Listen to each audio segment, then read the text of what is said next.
बिस्मिल्लाहिर्रहमानिर्रहीम। अस्सलाम वालेकुम नाज़रीन, मैं हूं इरफान मजीद और आप देख रहे हैं हमारा फेसबुक और यूट्यूब चैनल। नाज़रीन, हम बात करेंगे federal employees cooperative housing society के, जिसमें के 3 प्रोजेक्ट हैं: कुरंग टाउन, जिना गार्डन फेज़ 1 और जिना गार्डन फेज़ 2। और नाज़रीन, ये आज का जो मौजू है जिसके ऊपर हम स्पेशली मेंबरान की तवज्जो जो है उसके ऊपर मरबूज करवाना चाहेंगे कि जो मोहसिन अख्तर कियानी साहब का फैसला था 4/3/2024 का।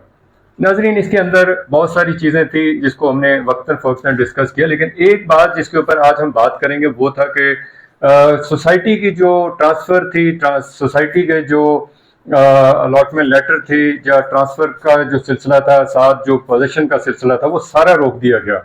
नाजरीन, इसके जो मनफी असरात आने थे वो इस वक्त अपने भरपूर जो है वो जोबन पे हैं। सैकड़ों लोग वो हैं जिनको करोड़ों रुपए का नुकसान हुआ। नाजरीन, इसका जो सबसे बड़ा नुकसान ये था कि जिन लोगों ने किसी ऐसी जगह पे इन्वेस्टमेंट की हो कि जब उनका मुश्किल वक्त आए उस वक्त वो उस इन्वेस्टमेंट को यूटिलाइज कर सकें, उसको बेच सकें। और शायद लोगों को या इस टाइम अदालतों को इस चीज़ का इदराक नहीं है कि इस वक्त लोग किस कश्मकश में ज़िंदगी है। आपको मालूम है कि रोज़मर्रा ज़िंदगी के अंदर लोगों के हज़ारों मसाइल हैं। किसी का बच्चा जो है वह तालीम में है और उसको कहीं ऐसी सूरत हाल में फंड्स की ज़रूरत है तो वो लाजमी बात है उन्होंने प्लॉट बेचना होगा। किसी की बेटी की शादी होगी, उनको है, कोई मरीज़ होगा जिसकी सूरत हाल ऐसी होगी कि उनको एक अच्छी खासी इन्वेस्टमेंट या अच्छी खासी अमाउंट चाहिए होगी। तो इस सिलसिले के अंदर तो वो तमाम लोग जो है वो उनको कैद कर दिया गया, उनके हाथ बांध दिए गए हैं। तो जब ये मैनेजमेंट कमेटी तक बात की जाती है तो वो कहते हैं कि हमें हाई कोर्ट की तरफ से जो है वो ऑर्डर है कि हम कुछ भी नहीं इसके ऊपर कर सकते।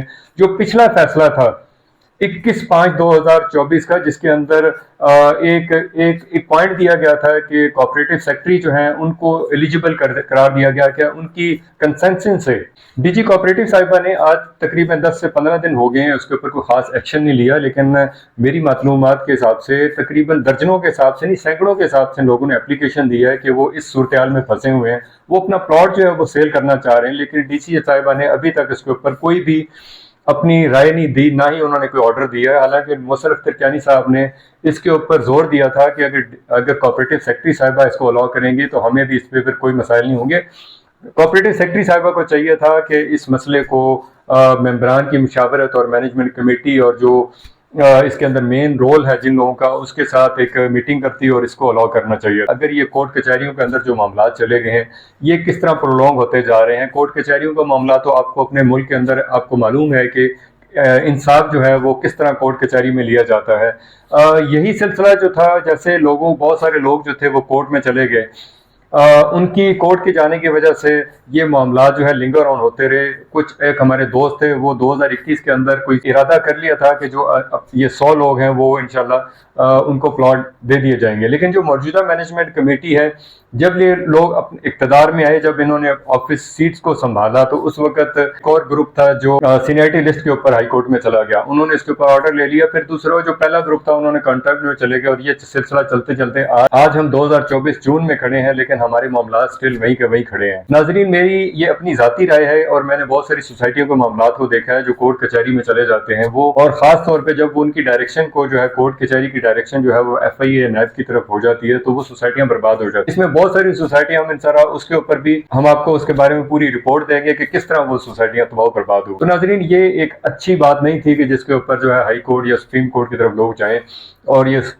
FIA या नैब में जाएं, जिसका जो रिजल्ट है वो आज हम सारे भुगत रहे हैं। हमारी सोसाइटी के तमाम मामला रुके हुए हैं। इस वक्त जो मौजूदा मैनेजमेंट है वो बेसिकली इलेक्टेड बॉडी है। तो हम पहले भी यही कहते थे और आज भी हमारा यही है कि इलेक्टेड बॉडी होती है वो किसी तरह भी काम करी होती है, लेकिन वो नुमाइंदा होती है उन मेंबरान की, क्योंकि वोट की ताकत से वो इस पोजीशन पे आते हैं। तो मेंबरान को चाहिए कि वो अपने कमेटी बना के इन लोगों के साथ मुशावरत करते और इन मसाइल को डिस्कस करते, और अल्टीमेटम जो डायरेक्शन होनी है किसी इदारे से भी, तो इस कमेटी नहीं करनी, कभी भी ऐसा मुमकिन नहीं है कोई इदारा डायरेक्ट इन्वॉल्व होकर मसाइल को हल करने की तरफ लेके जाए। तो इसीलिए ये मेरी अपनी जाती भी राय है और मैं बहुत सारे लोगों से मिल चुका हूँ इस बारे में और बहुत सी सोसाइटी के लोगों से मिला हूँ, तो उन्होंने यही रिजल्ट उनके पास यही था कि जो मामला कोर्ट कचहरी में चले जाते हैं वो तबाह बर्बादी की तरफ सोसाइटियां चली जाती है। नाजरीन, इसके साथ मैं बात करना चाहूंगा जो पाकिस्तानी क्रिकेट टीम के बारे में, जो गुज़श्ता एक मैच हुआ जो पाकिस्तानी क्रिकेट टीम और अमेरिकन क्रिकेट टीम के बारे में था। तो नाजरीन, बड़े अफसोस की बात है कि पाकिस्तानी टीम जो है इस बुरी हालत में है कि وہ ایک ایسی ٹیم جو فرسٹ ٹائم کرکٹ کی دنیا میں آئی ہے اور انہوں نے پہلے ہی ایک اپسیٹ ایسی ٹیم کے ساتھ کیا ہے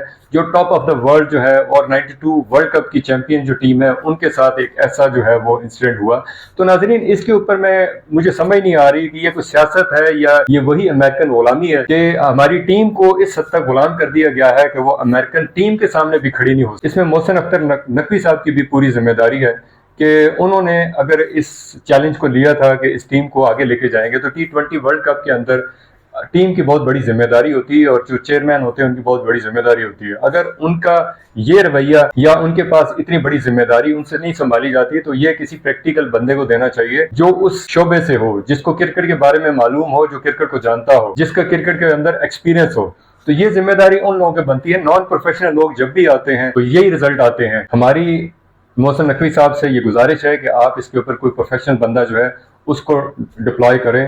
جو اس ٹائم پنجاب حکومت ہے یا شہباز شریف صاحب ہیں ان کی یہ ذمہ داری بنتی ہے کہ اس کے اوپر کوئی کسی پروفیشنل بندے کو بٹھایا جائے تاکہ جو ہزاروں لوگ گھروں میں بیٹھے میچ دیکھ رہے ہوتے ہیں, جو دعائیں کر رہے ہوتے ہیں, اور جو بچے یا نوجوان جو کرکٹ کو دیکھ رہے ہوتے ہیں وہ کس حد تک ڈپریس ہوتے ہیں, وہ کس حد تک ڈسہارڈ ہو جاتے ہیں کہ یہ تمام صورتحال دیکھے کہ آخر امریکن غلامی ہمیں اس حد تک چلی گئی ہے کہ ہماری کرکٹ ٹیم جو ہے وہ بھی بری طرح جو ہے وہاں پہ ہار گئی ہے.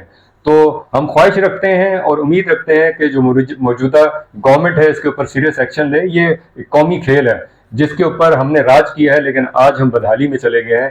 ہمارا پورا ملک جو ہے وہ اس کے اوپر جو ہے وہ افیکٹ کرتا ہے. ہمارے لوگ جو ہے وہ مینٹلی ڈپریس ہوتے ہیں کیونکہ ایک خوشی کا موقع ہوتا ہے اور وہ خوشی کا موقع جو ہے وہ بھی اس طرح گوا دیے جاتے ہیں.